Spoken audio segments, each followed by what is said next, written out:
Across most of America, election night moves fast. Polls close, the math crystallizes, and we get definitive answers in states like New Jersey, Iowa, and South Dakota within a matter of hours. But then there's California. With massive stakes across congressional districts, a heated gubernatorial primary, and a high-profile race for Los Angeles mayor, it's the biggest prize on the map. Despite those high stakes, you shouldn't expect final answers tonight. In fact, none of California's major races will be definitively called before you go to sleep. Statistician Nate Silver noted that few other electoral systems in the world resolve this slowly, arguing that treating a weeks-long wait as a routine expectation is a form of learned helplessness. He characterized the delay as failed state shit, a level of dysfunction that remains uniquely tolerated in California. Millions of people are going to tune in tonight, watch the early returns roll across the bottom of their screens, and think they know exactly what's happening. But if you don't understand the physical and mathematical reality of how California counts its votes, those initial numbers are going to completely deceive you. To understand why the politics here gets so strange, look at this animated diagram showing California's top two primary system. Instead of separate party elections, every candidate runs on the exact same ballot. Only the top two vote-getters advance to November, regardless of their political party. This creates a unique mathematical hazard. If a majority Democratic voter base splinters its votes across a dozen different progressive candidates, two highly disciplined Republican candidates can slip right past them and claim the only two spots on the general election ballot. That exact lockout scenario looked entirely possible for the governor's race this year, until the Republican field consolidated. When leading Democrat Eric Swalwell withdrew amid scandal, Donald Trump stepped in and endorsed Republican Steve Hilton, successfully rallying conservative voters behind a single candidate. On the Democratic side, it's become a brutal fight for that remaining general election spot. Tom Steyer has poured over $201 million of his own money into the race, trying to outmuscle former Biden cabinet member Xavier Becerra, who commands deep institutional momentum and the historic potential of becoming the state's first Latino governor. Steyer's struggle illustrates how the top two primary system shifts the traditional leverage of a campaign.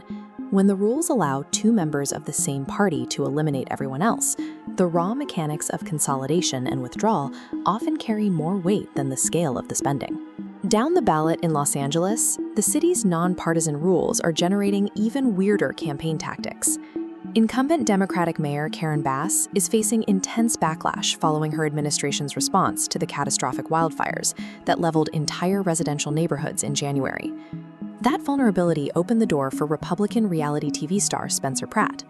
After losing his home in the fires, Pratt jumped into the race, flooding social media with viral attack ads to build a massive conservative following.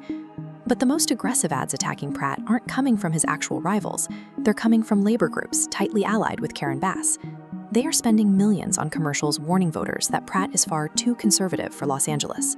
This flowchart illustrates the hidden strategy behind those attacks. By heavily publicizing Pratt's conservative credentials in a deep blue city, Bass's allies are intentionally boosting Pratt's profile among right-leaning voters. They want to ensure Pratt takes the second spot, effectively blocking a highly competitive progressive challenger like Nithya Raman from advancing to face Bass in November. By forcing all candidates into a single pool, California's electoral structure actively encourages this kind of strategic meddling. Campaigns are heavily incentivized to spend their own money artificially propping up the weakest possible general election opponent.